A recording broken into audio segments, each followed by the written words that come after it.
ये कहानी एक ऐसे अमीर कपल की होती है जिनके पास दौलत तो बहुत होती है और उन्हें एक दूसरे से मोहब्बत भी बहुत होती है, लेकिन उसका हस्बैंड एक बीमारी के चलते हमेशा बिस्तर पर पड़ा रहता था।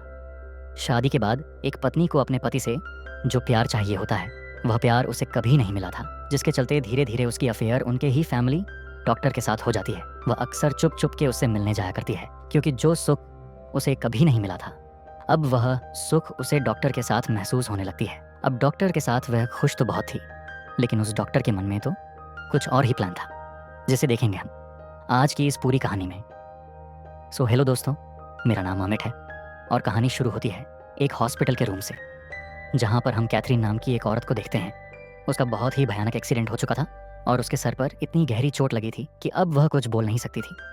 उसे सब सुनाई तो दे रहा था और एक आंख भी खुली हुई थी, लेकिन वह ना तो आंखें हिला पा रही थी और ना ही कोई जवाब दे पा रही थी उसकी देखभाल करने के लिए। निक्की नाम की एक नर्स मौजूद थी जो बार बार उससे पूछती है कि आपके साथ क्या हुआ था, लेकिन कैथरीन की तरफ से कोई भी रिएक्शन नहीं आता। वहीं बाहर वेटिंग एरिया में कैथरीन की डॉटर इन लॉ बैठी हुई थी, जिसका नाम लीना है। जब निक्की बाहर आती है तो लीना से कहती है कि आपकी मदद इन लॉ की हालत बहुत नाजुक है। वह कुछ भी बोलने या बताने की हालत में नहीं है। शायद वह सब कुछ समझ पा रही, लेकिन बॉडी का कोई पार्ट हिला नहीं पा रही है और डॉक्टर ने कहा है कि उन्हें लॉक्ड इन सिंड्रोम हो गया है। यह सुनते ही लीना की आंखों में आंसू आ जाते हैं, पर निक्की उसे दिलासा देती है कि हम उनके बारे में थोड़ा बहुत जान लें तो शायद उन्हें ठीक करने में मदद मिल सकती है। जिसके बाद लीना सब कुछ बताने लगती है कि सालों पहले कैथरीन हॉलीवुड की एक बहुत ही फेमस फिल्म स्टार हुआ करती थी और अपने द्वार में वह सबसे पॉपुलर थी। फिर उन्होंने एक बहुत अमीर आदमी से शादी की जो एक बड़े स्टेट के मालिक थे, लेकिन उनके हस्बैंड ने मरने से पहले कैथरीन को कुछ भी दिए बिना सारी प्रॉपर्टी अपने बेटे के नाम कर दी, जिसका नाम जेमी था। लीना बताती है कि वह खुद कैथरीन की बेस्ट फ्रेंड की बेटी थी। जब उसकी माँ की मौत हुई तो कैथरीन ने उसे अडॉप्ट कर लिया। इसके बाद से वह उन्हीं की हवेली में रहने लगी थी और जेमी, जो कैथरीन का सौतेला बेटा था, वह भी वहीं रहता था। लेकिन कैथरीन को जेमी से हमेशा चिढ़ रहती थी, क्योंकि उसी के नाम सारी प्रॉपर्टी कर दी गई थी। जेमी की तबीयत शुरू से ही बहुत खराब रहती थी। एक खतरनाक बीमारी की वजह से अचानक उसे दौरे पड़ने लगते थे। उसे बाउंड्री से बाहर नहीं जाने दिया जाता था, क्योंकि अचानक वह गिर जाता था। लीना खुद उसकी देखभाल करती थी और बचपन से ही दोनों एक दूसरे को जानते थे। धीरे धीरे वह एक दूसरे से प्यार करने लगे और लीना ने वादा किया था कि वह उसे कभी भी अकेला नहीं छोड़ेगी। इसके बाद कहानी प्रेजेंट में आती है, जहाँ कैथरीन की हालत अभी भी एक जिंदा लाश की तरह थी, जो देखकर लीना बुरी तरह टूट जाती है। फिर निक्की उसे बताती है कि अब तक उनकी कंडीशन में कोई इम्प्रूवमेंट नहीं आया है, लेकिन अंदर से वह ठीक वैसे ही हैं जैसी वह पहले थी। इसके बाद वह लीना से पूछती कि अगर कैथरीन ने तुम्हें अडॉप्ट किया था तो फिर ऐसा कैसे हो गया कि तुम उनकी ही बहू बन गई। तो लीना बताने लगती है और कहानी के पास्ट में हमें दिखाया जाता है कि लीना और जेमी बड़े हो चुके थे और आज उनकी शादी का दिन था। हवेली में बहुत सारे मेहमान मौजूद थे, लेकिन कैथरीन इससे और ज़्यादा चिढ़ने लगती है। अब उसे लगता है कि लीना ने सिर्फ पैसों के लिए जेमी से शादी की है ताकि वह इस स्टेट की मालकिन बन सके। वो पार्टी में आए लोगों के सामने इस बात को लेकर चिढ़ाती भी है कि लीना, जिसको उसने बेसहारा देखकर अडॉप्ट किया था, आज उसी अच्छाई के टुकड़ों पर पलने वाली लड़की इस स्टेट की मालकिन बनने जा रही है। यह सुनकर लीना को बहुत दुख होता है, पर वह कुछ भी जवाब नहीं देती। इसके बाद पार्टी शुरू होती है और सिचुएशन थोड़ा नॉर्मल होने लगती है, लेकिन अचानक जेमी को दौरे पड़ने लगते हैं, जिससे पार्टी रुक जाती है और उसे जल्दी से कमरे में ले जाया जाता है। उनका फैमिली डॉक्टर, जिसका नाम लॉरेंस है, वह काफ़ी समय से जेमी की देखभाल करता था। वह जेमी को ज़्यादा पेन किलर ना लेने की सलाह देता है, क्योंकि इससे तबीयत और बिगड़ सकती है। इसके बाद जेमी को आराम करने के लिए कहकर डॉक्टर लीना से कहता है, किसी भी चीज़ की ज़रूरत पड़े तो मुझे फ़ोन कर लेना। इसके बाद वह चला जाता है। फिर हम प्रेजेंट का सीन देखते हैं, जहाँ डॉक्टर लॉरेंस लीना को छोड़ने आता है। इस बीच निक्की ये सब देख रही होती है और वह समझने लगती है कि शायद लॉरेंस और लीना के बीच कुछ चल रहा है। अब हॉस्पिटल में कैथरीन की हालत अभी भी वैसे ही थी और निक्की भी उसकी देखभाल में लगी हुई थी। तभी निक्की लीना को बुलाकर उसे कैथरीन की साफ सफाई करना सिखाने लगती है, क्योंकि आगे उसे ही यह सब संभालना है।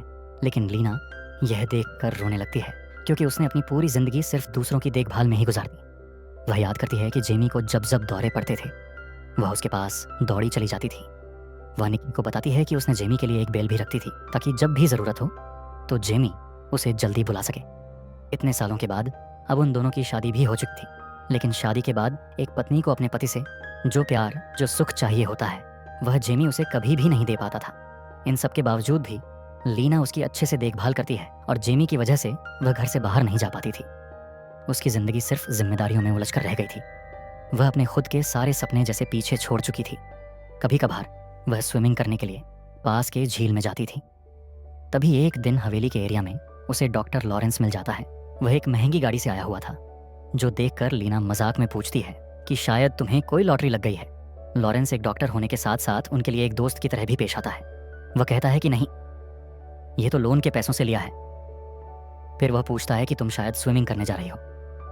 तो लीना थोड़ी मायूसी के साथ कहती है कि हाँ, कभी कभार स्विमिंग के लिए निकल जाती हूँ, जिससे थोड़ा बहुत अच्छा भी लगता है, लेकिन बेल बजने तक वापस आना पड़ता है। लॉरेंस कहता है कि अच्छे लगने के कई सारे तरीके हैं। बाहर की दुनिया बहुत ही खूबसूरत है, लेकिन तुमने जो डिसीजन लिया वह शायद कोई भी नहीं कर पाएगा। खुद के सपनों को इग्नोर करते हुए तुम जो कर रही हो, ये बहुत ही महान काम है। फिर बातों बातों में लॉरेंस उससे थोड़ा बहुत फ्लर्ट भी करता है, जिससे हमें साफ पता चल रहा था कि वह लीना से कुछ कहना चाहता है। लेकिन तभी लीना स्विमिंग करने चली जाती है और अपनी तन्हाई को थोड़ा कम करने की कोशिश करती है। वह जानती थी कि वह क्या कर रही है, लेकिन जिसे वह प्यार करती, उसे छोड़कर बाहर की खूबसूरत दुनिया को वह कैसे महसूस कर सकती है। तभी बेल बजने की आवाज़ सुनकर वह दौड़ती हुई हवेली पहुंचकर देखती है कि जेमी को बहुत तेज दौरा पड़ा था, जिससे वह बेहोश हो चुका है। इसके बाद जल्दी उसे हॉस्पिटल में ले जाया जाता है। हॉस्पिटल में डॉक्टर लॉरेंस आता है, जो लीना को दिलासा देता है कि सब ठीक हो जाएगा। और यहाँ पर हम निक्की को भी देखते हैं, जो पहले भी जेमी का ख्याल रख चुकी थी। वो लॉरेंस से कहती है कि इतनी हैवी डोज का पेन किलर क्यों दे रहे हैं, आपको तो ज़रूर पता होगा इससे पेशेंट को कितने साइड इफ़ेक्ट्स हो सकते हैं। तो लॉरेंस गुस्से में आकर उसे बाहर ले जाकर जवाब देता, तुम एक नर्स होकर मेरे काम में दखल मत दो। मैं फैमिली डॉक्टर हूँ और क्या करना है मुझे पता है। फिर अगले दिन लीना लॉरेंस से मिलने जाती है और कहती है, मैं जेमी की हालत से बहुत डर रही हूँ। मैं उसे छोड़ना नहीं चाहती, पर यह भी सोचती हूँ कि उसके बिना मेरी लाइफ खोखली हो जाएगी। यह सुनकर लॉरेंस कहता है, तुम्हें अपनी लाइफ जीने का पूरा हक है। तुम चाहो तो किसी दोस्त के साथ बाहर घूमाओ। तुम बहुत खूबसूरत हो और अपनी ज़िंदगी को ऐसे ही बर्बाद मत होने दो। और बातों बातों में डॉक्टर लीना को इनडायरेक्टली प्रपोज भी कर देता है। उसकी बातें सुनकर लीना के चेहरे पर मुस्कान आ जाती है और यहीं से उनके बीच एक कनेक्शन बनने लगता है। फिर उसी रात लीना एक सपना देखती है कि वह स्विमिंग कर रही है और लॉरेंस उसके बहुत करीब होकर उसे प्यार कर रहा है। तभी उसकी आंखें खुल जाती हैं, तो वह उठकर डायरी में कुछ लिखने लगती है, जिसमें वह अक्सर अपने मन की बातें लिखा करती थी। अगले दिन सुबह स्विमिंग करके वापस आते समय अचानक उसके पैर में चोट लग जाती है। इस बीच लॉरेंस भी गाड़ी लेकर वहां आता है और लीना की हालत देखकर उसे गाड़ी में बैठाने लगता है। लेकिन कुछ ही दूर से कैथरीन यह सब देख रही होती है और उसे शक हो जाता है कि इन दोनों के बीच ज़रूर कुछ चक्कर चल रहा है। फिर घर जाने के बाद वह लीना से कहती है, तुम जो कर रही हो वह सही नहीं है। मैं जब तुम्हें इस घर में लाई थी तब तुम लाचार थी, लेकिन अब मैं खुद अपने ही घर की मेहमान बन गई हूँ। इस बात को लेकर लीना उसके साथ थोड़ा बहस करती है और फिर नज़रअंदाज करके वहाँ से चली जाती है। अगले दिन हम देखते हैं कि लीना लॉरेंस के साथ टेनिस खेल रही होती है और इस दौरान लीना लॉरेंस के प्राइवेट पार्ट में शॉट मार देती है, जिससे उसे बहुत तकलीफ होता है। इसके बाद रात का सीन देखते हैं, जहाँ लीना जेमी को सोता हुआ छोड़कर चुपचाप घर से निकलती है और एक बार में जाकर लॉरेंस से मिलती है। लेकिन उसके मन में बेचैनी थी, क्योंकि जेमी की हालत कभी भी बिगड़ सकती है। तो लॉरेंस कहता है कि परेशान मत हो, मैं तुम्हें घर छोड़ देता हूँ। अब बारिश भी हो रही थी और गाड़ी से दोनों हवेली की ओर जा रहे थे। तभी अचानक बीच रास्ते में लीना गाड़ी रुकवाती है और गाड़ी से बाहर निकल जाती है। लॉरेंस लीना के मन की बेचैनी समझ रहा था और लीना भी यही चाहती थी कि उसे कोई प्यार करे और उसकी सारी ख्वाहिशें पूरी करे। तभी डॉक्टर लॉरेंस उसके बहुत करीब आ जाता है, जिससे लीना की धड़कनें तेज होने लगती हैं और फिर दोनों किस करने लगते हैं। लीना जानती थी कि वह गलत कर रही है, लेकिन जो सुख जिमी ने उसे कभी नहीं दे पाया था, वह सुख उसे आज पहली बार महसूस होती है। और इसी रात के बाद से लीना को डॉक्टर लॉरेंस की आदत हो जाती है। फिर अगले दिन कैथरीन की बर्थडे सेलिब्रेशन पर एक फैमिली डिनर रखा जाता है, जहां पर कैथरीन ने लॉरेंस को भी इनवाइट किया होता है। पर उस बीच लॉरेंस चुपके से लीना की ड्रेस में एक लेटर डाल देता है। फिर डिनर टेबल पर सब बैठते हैं, लेकिन डॉक्टर लॉरेंस का ध्यान सिर्फ लीना पर थी। इसके बाद केक काटा जाता है और माहौल थोड़ा अच्छा होने लगता है। ये केक खुद लीना ने बनाया था कैथरीन के